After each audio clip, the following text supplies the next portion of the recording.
Hello friends, welcome to Mr. Excel Tamil. இந்த வீடியோல வந்துட்டு எக்ஸல்ல வந்துட்டு ஒரு சிம்பிள் ட்ரிக் வந்து பார்ப்போம். இப்போ என்கிட்ட பாத்தீங்கன்னா வந்து சாம்பிள் டேட்டா இருக்கு. இதுல பாத்தீங்கன்னா நிறைய blank cells இருக்கு.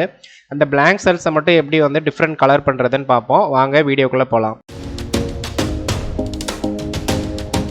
ஸோ ஃபர்ஸ்ட் பாத்தீங்கன்னா என்கிட்ட இந்த மாதிரி எம்ப்ளாயியோட மந்த் வைஸ் வந்து சேல்ஸ் டேட்டா இருக்கு. இப்போ இதில் வந்துட்டு நம்ம blank cells பார்த்தீங்கன்னா ரேண்டமாக இருக்குது. இங்கே ஒன்று இருக்குது, இங்கே ஒன்று இருக்குது, இங்கே ஒன்று இருக்குது, இந்த மாதிரி இருக்குது. இப்போ இதை வந்து நம்ம மேனுவலாக செலக்ட் பண்ணி நம்ம வேறு கலர் பண்ணணும் அப்படின்னா இதுக்கு வந்து கொஞ்சம் டைம் எடுக்கும். அதே இது நம்ம வந்து ஒரு சிம்பிள் ட்ரிக்கை யூஸ் பண்ணி பண்ணோம் அப்படின்னா சிங்கிள் கிளிக்கில் வந்துட்டு blank cells ஃபுல்லாக நம்ம செலக்ட் பண்ணிவிட்டு அதுக்கு வந்து டிஃப்ரெண்ட் கலர் வந்து பண்ணிட முடியும்.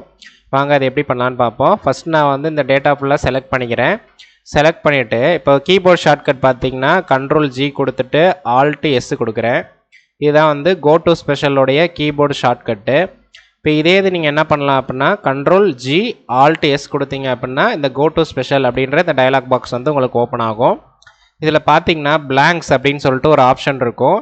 இது பார்த்தீங்கன்னா நான் ஆல்ரெடி கோ டு ஸ்பெஷல் வந்து எக்ஸ்பிளைன் பண்ணும் பொழுதே நம்ம வேறு சாப்டரில் கவர் பண்ணியிருப்போம். ஸோ இருந்தாலும் திரும்ப சொல்கிறேன், இதை நிறையா பேர் கேட்டதுனால. இப்போ இந்த blank மட்டும் செலக்ட் பண்ணிக்கிறேன். செலக்ட் பண்ணிட்டு இப்போ ஓகே கொடுத்துட்றேன். இப்போ இங்கே பார்த்தீங்கன்னா எந்தெந்த இடத்துல வந்து வேல்யூஸ் ஃபில் ஆகாமல் இருக்கோ, அதாவது பிளாங்காக இருக்க செல் எல்லாமே நமக்கு ஆட்டோமேட்டிக்காக செலக்ட் ஆயிடுச்சு. இப்போ இதில் மட்டும் நம்ம வந்து ரெட் கலர் பண்ணணும் அப்படின்னா டக்குன்னு வந்து ரெட் கலர் பண்ணிடலாம். ஸோ ரெட் கலர் பண்ணியாச்சு. இப்போ பார்த்தீங்கன்னா நம்ம எங்கெங்கே பிளாங்காக இருக்கோ அங்கே எல்லாமே நம்ம கலர் பண்ணியாச்சு. ஸோ இந்த மெத்தடை யூஸ் பண்ணி நீங்களும் வந்துட்டு உங்கள் டேட்டாவில் வந்து blank cells இருந்துச்சு அப்படின்னா அதை மட்டும் டிஃப்ரெண்ட்டாக நீங்கள் கலர் பண்ணிக்க முடியும். ஸோ இந்த வீடியோ உங்களுக்கு பிடிச்சிருந்துச்சு அப்படின்னா லைக் பண்ணுங்கள், டவுட் இருந்துச்சுன்னா கமெண்ட் பண்ணுங்கள், நம்ம சேனலுக்கு மறக்காமல் சப்ஸ்கிரைப் பண்ணிடுங்க. தேங்க்யூ ஃபார் வாட்சிங்.